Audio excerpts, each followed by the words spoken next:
Oi, gente! Na aula de hoje a gente vai falar sobre o Congresso de Viena, reunião organizada pelos países europeus após a derrota de Napoleão na Europa. Esse congresso especificamente visava definir a nova geopolítica europeia.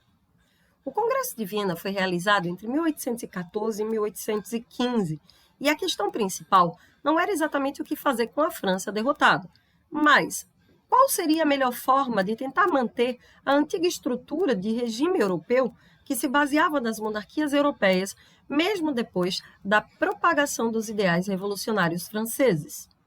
Em primeiro lugar, esse congresso estabeleceu o princípio da legitimidade ou restauração, que dizia que os reis europeus que haviam sido retirados dos seus tronos seriam reencaminhados ao comando dos seus países. E isso gerou um impasse muito interessante aqui no Brasil. O rei Dom João VI, de Portugal, que havia se transferido para o Brasil, não tinha a menor intenção de voltar e acabou tendo algumas complicações por conta das exigências de retorno por parte do seu país e também por parte do Congresso. Segundo lugar, nós vamos ter o princípio do equilíbrio europeu, ou o conceito de fronteiras geográficas. Esse princípio especificamente visava a divisão, principalmente de recursos materiais, entre as potências que haviam se enfrentado nas campanhas napoleônicas. Isso mexeu profundamente com dois países que ainda nem existiam e que, na verdade, vão se formar como reação a esse princípio: Itália e Alemanha, uma vez que os dois territórios foram fatiados entre as grandes potências do Congresso de Viena. Em terceiro lugar, a gente vai ter a formação da Santa Aliança, uma espécie de organismo militar, uma polícia política internacional que havia sido sugerida pelo czar da Rússia, Alexandre I.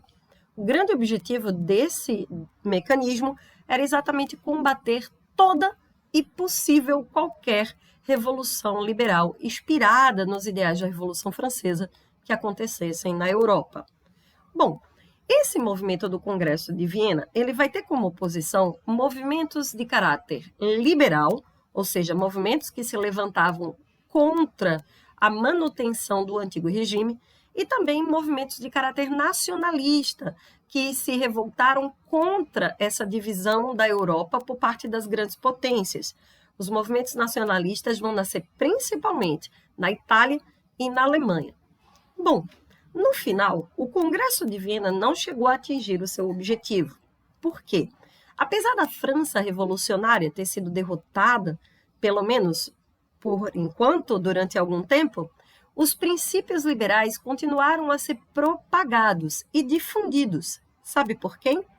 Pelos dois países que, antes da França, também tiveram revoluções de caráter iluminista e burguesa.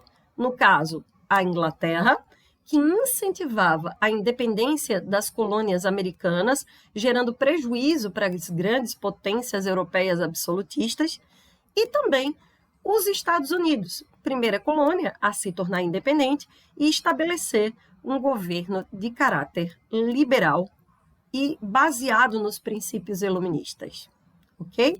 Eu espero que vocês tenham entendido as bases do Congresso de Viena e a gente se vê em uma aula futuramente. Beijo, tchau, tchau!